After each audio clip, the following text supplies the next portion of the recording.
Hi everyone, क्या हाल चाल है। I hope everyone is doing fine. Perfect. Sir, मई 2025 का एग्जाम आने वाला है। जस्ट 1.5 मंथ्स अराउंड बचा हुआ है। सर क्या करे, कैसे रिवीजन करे, कैसे टॉपिक्स को याद रखे।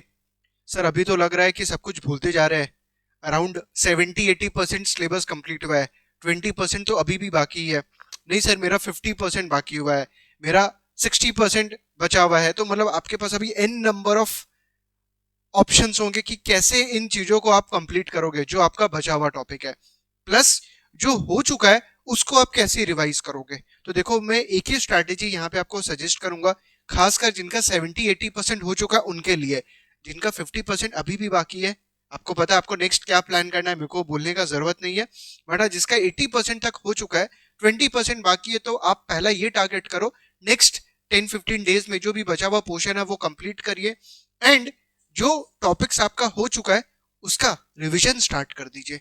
और सबसे बड़ा क्वेश्चन आता है सीएफए के अंदर में, रिवीजन कैसे करें, क्योंकि 10 टॉपिक्स है, इतने सारे चैप्टर्स है, 90+ readings are there, 90+ chapters are there. Sir कैसे याद करें, 6 मंथ्स हो चुका, कोई टॉपिक पढ़ा था वो भूलते जा रहे हैं। खासकर सर जो टेक्निकल टॉपिक्स है, जिसे क्यूएम हो गया, डेरिवेटिव हो गया, फिक्स्ड इनकम हो गया, एफएसए हो गया, ऑल दीज आर लाइक थोड़ा technical as compare to other topics. तो सर ये जो बड़े टॉपिक्स है, इक्विटी हो गया, इक्विटी इज ऑल्सो देयर। तो सर ये जो 4-5 बड़े टॉपिक्स है, इनको रिवाइज कैसे करें, क्योंकि बाकी जो छोटे टॉपिक्स है कॉन्फिडेंस आता है कि सर एक बार बुक खोलेंगे will be able to recollect the concepts. But ये जो 4-5 मेजर मेजर टॉपिक्स, वेटेज भी ज्यादा है, टेक्निकल भी है, तो इन सब्जेक्ट्स को, इन टॉपिक्स को कैसे रिवाइज करें। आइडियली आपको एक बार जो भी आपका नोट्स है उसको गो थ्रू करके you should directly jump on to do the questions. जितना ज्यादा आप क्वेश्चंस करोगे एंड क्वेश्चंस के बाद उनका जब आप सॉल्यूशन रीड करोगे ना, that will be the best way of the revision. हो सकता है कोई टॉपिक आपने पढ़ा हुआ है 5-6 मंथ्स पहले, एक बार उसको फटाफट से आपके नोट्स के थ्रू गो थ्रू कर लो, उसके बाद डायरेक्टली उस रीडिंग का क्वेश्चंस स्टार्ट कर दो। जब आप क्वेश्चंस करोगे obviously you will stuck up in some of the questions, होगा ही कोई ना कोई क्वेश्चंस में तो फंसोगे। सॉल्यूशन रीड करो कि क्या लिखा है उस टॉपिक के बारे में, कैसे सॉल्व किया हुआ है, और उसके बाद अपना जो भी नोट्स है जहां से भी आप रेफर करे हो वहां पे जाके उसका मेन कॉन्सेप्ट को वापस से ट्राई करो रिकलेक्ट करने का। उसके बाद उस क्वेश्चन को वापस से देखो एंड यू विल फील कि हाँ यार, ये क्वेश्चन तो था इजी, जस्ट बिकॉज कि you are not able to recollect the concept. वहां मतलब उस रिकलेक्शन जो आपका मिस हो रहा है उसके वजह से वो क्वेश्चन आपका नहीं हो पाया।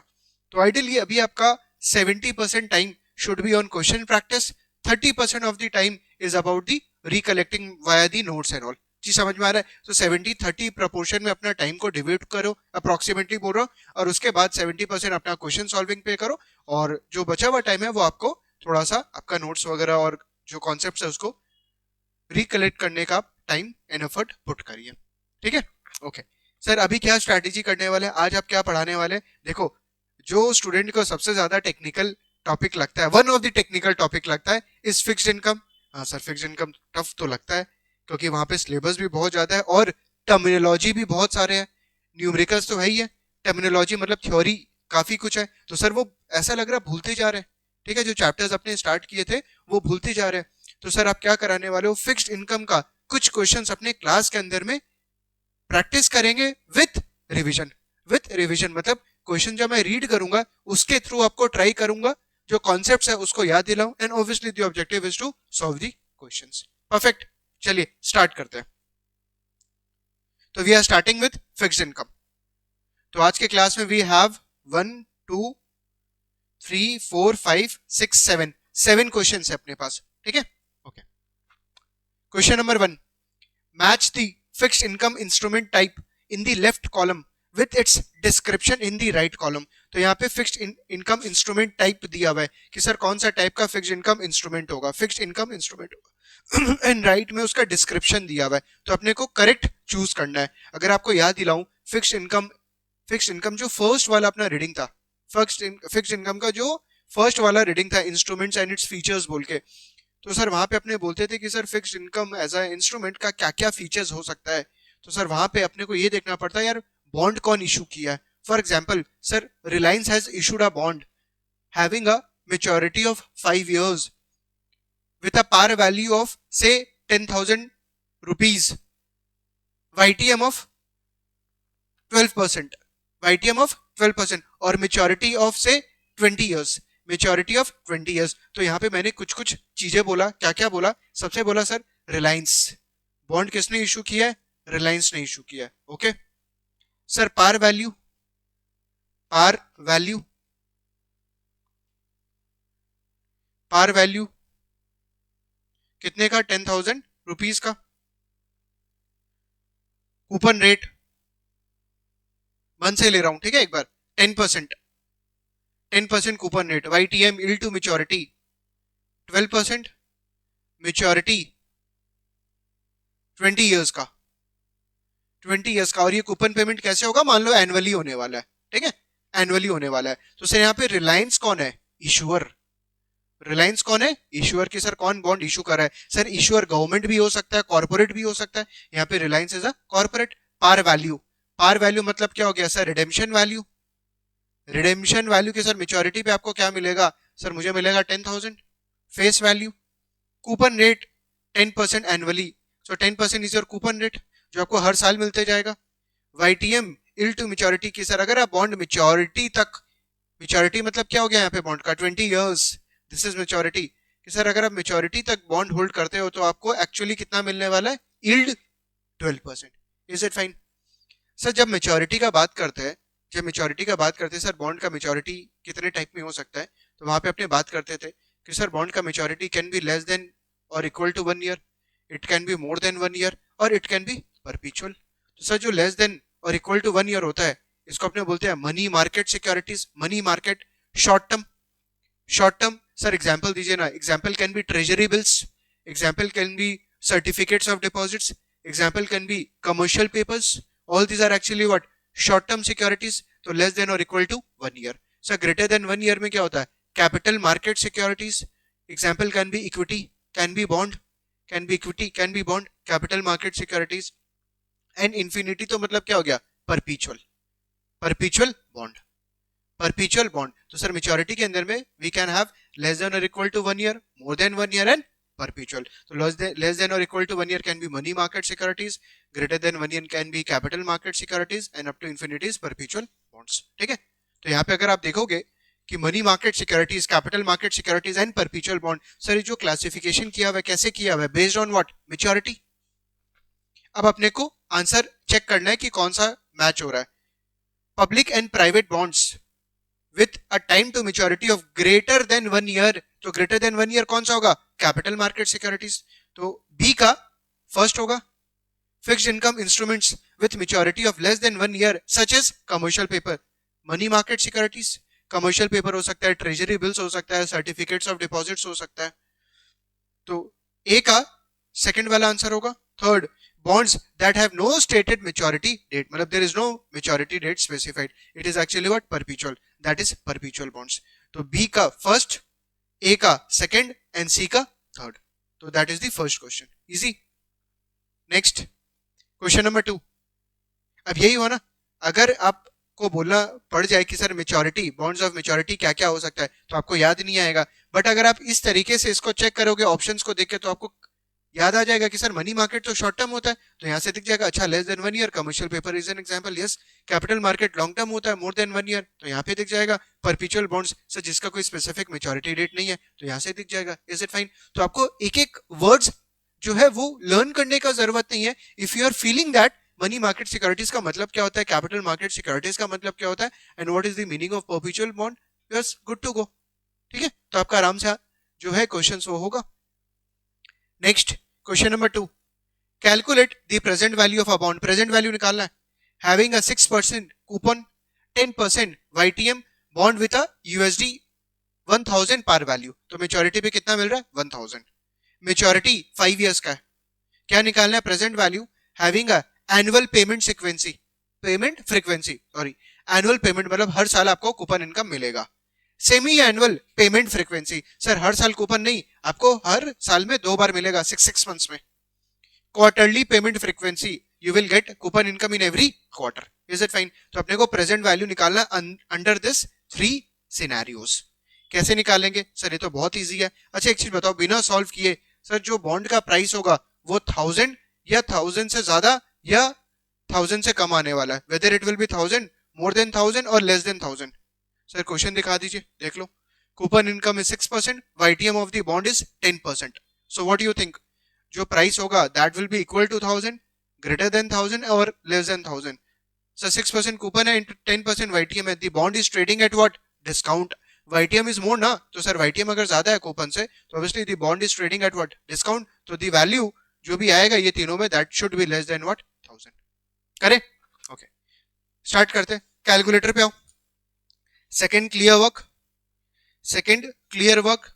तो आपको क्या करना है, सबसे पहला एनुअल पेमेंट फ्रीक्वेंसी के लिए FV will be 1000, PMT will be 60, 6% of 1000, YTM I by Y is 10%, 10, N is 5, CPT PV, CPT PV बताओ कितना आएगा।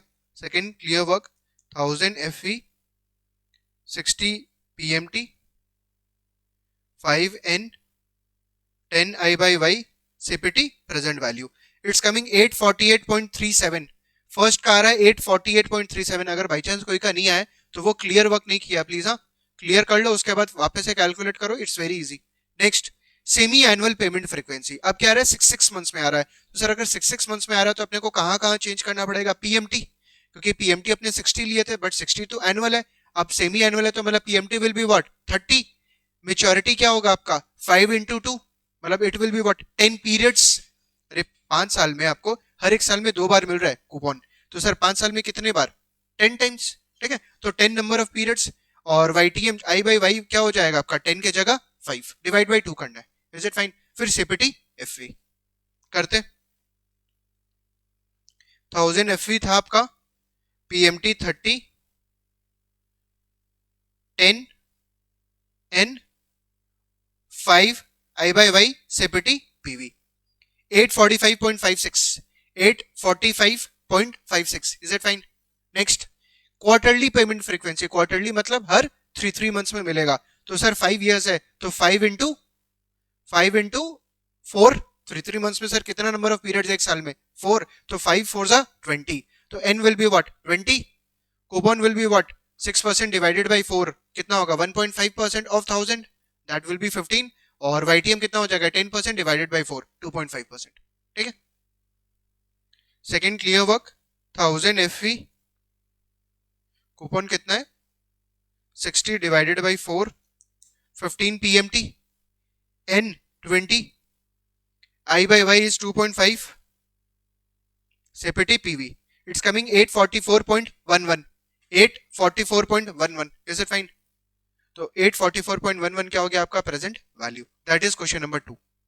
Next question number 3, determine the appropriate FRN coupon, FRN is what, floating rate note, floating rate note coupon, पूरा determine the appropriate floating rate note coupon and interest payable in the following example। तो अपने को coupon amount and interest payable amount निकालना है इस example से। A European corporation issues a euro 1 million floating rate note that pays quarterly interest equal to the 3 months MRR plus 125 basis point। तो बोल रहा है कि सर ये जो floating rate bond है वो आपको वो जो सॉरी यूरोपियन कंपनी जो है that has issued 1 million मतलब हो गया 10 lakh face value floating rate bond, and that will pay quarterly coupon income, and जो कूपन होगा ना वो क्या होगा फ्लोटिंग होगा, मतलब the coupon will be equal to what 3 month MRR plus 1.25%। What is this 1.25%? This can be credit spread, this can be what credit spread, sir company का credit quality के हिसाब से डिसाइड हुआ है। If 3 months MRR is negative 0.5%, मतलब 3 months का MRR क्या negative है, what is the corporation's FRN coupon interest payable on the FRN for the period? Okay, तो अपने को coupon interest payable निकालना, it's very easy। 3 months का FRN दिया हुआ है आपको 0.5%, मतलब 3 months का नहीं है ये, इनफैक्ट तो फुल ईयर का 0.5%, तो 0.5% नेगेटिव प्लस 1.25% जो आया इंटू 3/12, क्योंकि ये तो पूरे साल का है ना, इंटू 3/12, क्योंकि यहाँ पे क्या 3 मंथ्स का, जो आएगा परसेंटेज टर्म में into what 10 lakh, into 10 lakh, please करिए। तो 1.25 माइनस 0.5, 0.75% आ रहा है, इंटू 3 डिवाइडेड बाई 12, 0.1875 आ रहा है, परसेंटेज प्रेस कर दो ताकि वो परसेंटेज में कन्वर्ट हो जाए into 1 million which is 10 lakh. This is coming 1875, 1875 वापस से रिपीट कर रहा हूं कैसे किया. 3 months MRR इज नेगेटिव दिया हुआ है 0.5%, तो 1.25% माइनस 0.5%, बट ये तो पूरा साल का इंटू 3/12 क्योंकि ये 3 month MRR बोला है, इंटू 3/12 जो आया, फिर परसेंटेज बटन प्रेस करो ताकि वो परसेंट में कन्वर्ट हो जाए इंटू 10 लाख. ठीक है, this is coming 1875. Question number 3 का आंसर. आगे बढ़े. Question number 4. The current yield is equal to, एक सेकेंड, करेंट यील्ड का मतलब क्या था अगर कोई को याद है तो. Current yield, sir current is the coupon rate, numerator में कौन सा कूपन, कूपन रेट नहीं sorry coupon amount, coupon amount. Answer वो कूपन अमाउंट क्या होना चाहिए, एनुअलाइज होना चाहिए, डिवाइडेड बाय बॉन्ड का प्राइस, डिवाइडेड बाय बॉन्ड का प्राइस. तो सर आपको कितना हर साल एनुअल कूपन इनकम मिल रहा है, डिवाइडेड बाय आपने क्या पेमेंट किया, करंट यील्ड. जैसे डिविडेंड यील्ड बोलते हैं ना, डिविडेंड यील्ड D1/P0. सर आपको नेक्स्ट ईयर कितना एक्सपेक्टेड डिविडेंड मिला और इस साल आपने कितना पे किया.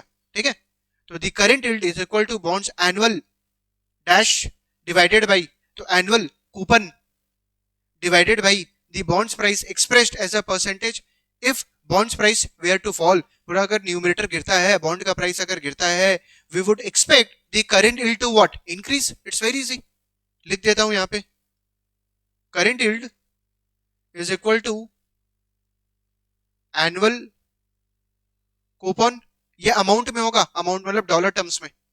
ठीक है, divided by bonds price, divided by bonds price. तो ये करंट यील्ड हो गया. तो सर बोला अगर बॉन्ड प्राइस गिरता है तो करंट यील्ड क्या होगा, बढ़ेगा. Current yield will what, increase. तो current yield is equal to bond's annual coupon divided by the bonds price expressed as a percentage. If the bonds price were to fall, we would expect the current yield to what, increase. Next, question number 5. Fill in the blanks. A downward sloping yield curve. Downward sloping yield curve. तो sir yield curve का मतलब क्या हुआ, sir it is the relationship between the yield and the maturity. यहाँ पे maturity और यहाँ पे क्या है, yield. तो सर नॉर्मली तो yield curve upward sloping होता है. This is short term, this is long term. जैसे 1 year 2 year 3 year 4 year 5 year. तो सर यहाँ पे 2%, यहाँ पे 5%, यहाँ पे 8%, यहाँ पे 10%. क्वेश्चन में बोला आपसे डाउनवर्ड स्लोपिंग, तो सर ये क्या हो जाएगा, ऐसा. तो शॉर्ट टर्म में यील्ड क्या होगा, ज्यादा. लॉन्ग टर्म में यील्ड क्या होगा, कम. अगर डाउनवर्ड स्लोपिंग यील्ड कब होता है, there is a probability of what, recessionary environment. There is a probability of what, recessionary environment. तो यहाँ पे बोला fill in the blanks. A downward sloping yield curve indicates that YTM on an issuer's long-term bonds are dash than YTM on that issuer's short-term bond. बोला अगर sir downward sloping yield curve है तो issuer का जो long-term bond का yield होगा that will be dash than the short-term bonds का yield. That will be what, lower. Lower होगा ना. अरे लॉन्ग टर्म बॉन्ड्स का यील्ड क्या होगा, lower as compare to short term bonds if the yield curve is what, downward sloping. Question number 6. देखो यहाँ पे ऑप्शंस नहीं दिया हुआ है, it's more kind of example. ठीक है, बट ऑब्वियसली एग्जाम रिप्रेजेंटेटिव नहीं, आपको ऑप्शंस दिया हुआ रहेगा, डोंट वरी. यहाँ पे मेरा ऑब्जेक्टिव था आपको थोड़ा सा रिवाइज कराना. ठीक है, तो ऑप्शंस नहीं दिया हुआ है, डोंट वरी, एग्जाम में आपको दिया हुआ रहेगा. Question number 6. What is the source of payment for unsecured bond, secured bond and asset backed securities. बोला sir if there is a borrower or there is a issuer, अगर company unsecured bond issue करता है, secured bond issue करता है, asset backed securities issue करता है, तो sir company का सोर्स ऑफ पेमेंट क्या होता है, कंपनी कैसे पेमेंट करता है. सबसे पहला unsecured bond के अंदर में company page from the cash flow from operation, CFO से पेमेंट करता है, cash flow from operations. Sir जो बिजनेस में कंपनी जनरेट कर रहा है ना कैश, उसके थ्रू अनसिक्योर्ड बॉन्ड को पेमेंट कर रहा है. क्योंकि सर अनसिक्योर्ड बॉन्ड का मतलब क्या हुआ कि sir bond is not secured with a specific asset. अरे कंपनी का जनरल एसेट से सिक्योर्ड होगा बट कोई स्पेसिफिक एसेट से सिक्योर्ड नहीं होगा. Is it fine. Where as secured bond में क्या होता है कि sir the bond is secured with a specific asset, कि sir company has issued a bond and that is backed by से प्लांट एंड मशीनरी. तो सर वो bond क्या हो गया, सिक्योर्ड बॉन्ड हो गया. सिक्योर्ड बॉन्ड के अंदर में सोर्स ऑफ पेमेंट क्या होता है, सर सिक्योर्ड बॉन्ड में प्राइमरी सोर्स तो कैश फ्लो फ्रॉम ऑपरेशंस होगा, बट बाय चांस अगर कंपनी नहीं चुका पाया फ्रॉम द बिजनेस, देन जो सिक्योरिटी है, जो कोलैटरल है, उसको सेल करके the payment will be made to the bond holder.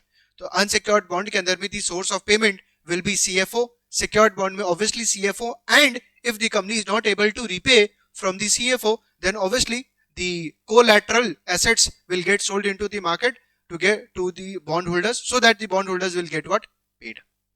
Next, asset backed securities. Asset backed securities में कैसे पेमेंट होता है? अगर आपको स्ट्रक्चर याद है तो कि सर बैंक जो है वो लोन इशू कर रहा है and that loan has been sold to the SPV. Sir SPV को सेल किया हुआ है. Obviously those loans are backed by say properties. Sir जो होम लोन्स ले रहा है बैंक से, जो लोन ले रहा है, तो सर अपना जो घर है उसको ऐसा कोलैटरल रख रहा है एंड सर जो बैंक है वो लोन को फर्दर एसपीवी को सेल कर रहा है एंड सर जो एसपीवी है वो सिक्योरिटीज इशू कर रहा है. तो एसेट बैक्ड सिक्योरिटीज के अंदर में सर सोर्स ऑफ पेमेंट क्या होगा? Sir source of payment simple, जो एसपीवी के पास अब होम लोन का अमाउंट आ रहा है ना, होम लोन का जो इंटरेस्ट वगैरह आ रहा है, प्रिंसिपल रीपेमेंट आ रहा है, उससे एसेट बैक्ड सिक्योरिटीज को पेमेंट किया जाएगा. बट यस, अगर कोई भी लोन बोरोवर पेमेंट नहीं कर पाया तो सर उसका जो घर है उसको सेल करके obviously the bond holders will get what paid. Asset backed securities के अंदर में the source of payment is from the interest and principal repayment from the home borrowers. Next, last question number 7. Match the bond covenant type in the left column. Covenant, sir, terms and conditions. Match the bond covenant type in the left column with the examples in the right column. दो type का covenant होता है, एक होता है positive, एक होता है negative. Positive is also known as affirmative, कि सर जो बोरोवर है ना, जो कंपनी है जो बॉन्ड इश्यू किया है, उसको क्या क्या करना चाहिए. और नेगेटिव का मतलब क्या होता है? क्या नहीं करना चाहिए. ठीक है, याद दिला दूं एफर्मेटिव कोवेनेंट्स क्या क्या था, एफर्मेटिव या पॉजिटिव कोवेनेंट्स क्या क्या था. उसमें क्या होता है, it's like more kind of admin kind of covenants या रिस्ट्रिक्शंस रहता है. फॉर एग्जांपल यहाँ पे बोला जाएगा कि जो इंटरेस्ट एंड प्रिंसिपल अमाउंट है जो कंपनी बॉन्ड होल्डर्स को दे रहा है वो टाइमली आते रहना चाहिए, second type of affirmative covenants और पॉजिटिव कोवेनेंट कैन बी कि सर जो कोलैटरल है ना, कोलैटरल उसको प्लीज ठीक से रखिएगा, उसको मार्केट में जाके सेल मत कर दीजिएगा, उसको ठीक से रखिएगा. थर्ड, सर जो लॉज एंड रेगुलेशंस है ना उसको बोरोवर को कंप्लाई करना चाहिए, जो बोरोवर है वो लॉज एंड रेगुलेशंस कंप्लाई करना चाहिए. तो क्या बोला एफर्मेटिव या पॉजिटिव कोवेनेंट्स के अंदर में कि sir it's more kind of admin nature. For example, interest and payments should be made on a timely basis by the borrower to the bond holder. Second can be कि sir जो laws and regulations है that should be followed by the borrower. Is it fine? Affirmative covenants की क्या करना चाहिए? Collateral assets को ठीक से रखना चाहिए. नेगेटिव कोवेनेंट्स का क्या एग्जांपल होता है कि सर जो कंपनी है वो जो इशूअर है जो बॉन्ड इशू किया है वो अब फर्दर ना ही डिविडेंड देगा ना ही शेयर बाईबैक करेगा, क्योंकि सर अगर डिविडेंड और शेयर बाईबैक कर रहा है तो अल्टीमेटली इक्विटी होल्डर्स को पैसा जा रहा है. But sir priority of claim के अंदर में सबसे पहला पैसा किसको जाना चाहिए था? बॉन्ड होल्डर को. तो सर बॉन्ड होल्डर क्या कर रहा है यहाँ पे? नेगेटिव कोवेनेंट लगा रहा है कंपनीज पे कि आपको से फर्दर डिविडेंड पे नहीं करना है या there can be restrictions on the share buyback. ठीक है, तो there can be restrictions on the dividend, there can be restrictions on the buyback, there can be restrictions on the further investments, there can be restrictions on mergers and acquisitions, there can be restrictions on further debt, कि आप और further debt नहीं ले सकते हो, आपको minimum interest coverage ratio ये maintain करना है, आपका मैक्सिमम डेट टू इक्विटी ये होना चाहिए, उससे ज्यादा नहीं होना चाहिए. तो मैंने क्या बोला यहाँ पे? Restrictions on further debt. Further debt में क्या बोला कि sir minimum interest coverage ratio ये होना चाहिए, मैक्सिमम डेट इक्विटी इतना होना चाहिए, उससे ज्यादा नहीं होना चाहिए. Also there can be restrictions on negative pledge, negative collateral, कि सर ये जो कोलैटरल आपने एज अ इश्यूअर आपने बॉन्ड होल्डर्स के लिए रखा है तो कहीं फर्दर कोई और बॉन्ड इशू करके ये कोलैटरल को आप सेम नहीं रख सकते हो. There can be cross default provision. Cross default provision कि सर अगर आप बॉन्ड ए में डिफॉल्ट किए तो माना जाएगा कि आप बॉन्ड बी में भी डिफॉल्ट कर जाओगे. Is it fine? All these are what actually negative covenants. तो यहाँ पे देखते, मतलब क्रॉस डिफॉल्ट जो डिफॉल्ट प्रोविजन है वो आपका एफर्मेटिव है. एफर्मेटिव, आई थिंक मैंने नेगेटिव बोल दिया कि आपको क्या करना चाहिए क्या नहीं करना चाहिए. तो एफर्मेटिव के अंदर में we will have additional debt restrictions. No, negative के अंदर में we will have additional debt restrictions. Additional debt restriction मतलब क्या हो गया? सर इससे ज्यादा आप लोन नहीं लोगे, maximum debt to equity ratio. Cross default clause ये हो गया affirmative covenants. Then we have negative covenants. Negative के अंदर में we have interest coverage minimum, कि मिनिमम आपको इतना इंटरेस्ट कवरेज रेशियो मेंटेन करना है. EBITDA divided by what, the interest and the principal repayment, interest coverage minimum. ठीक है, तो ये था आपका 7 क्वेश्चंस।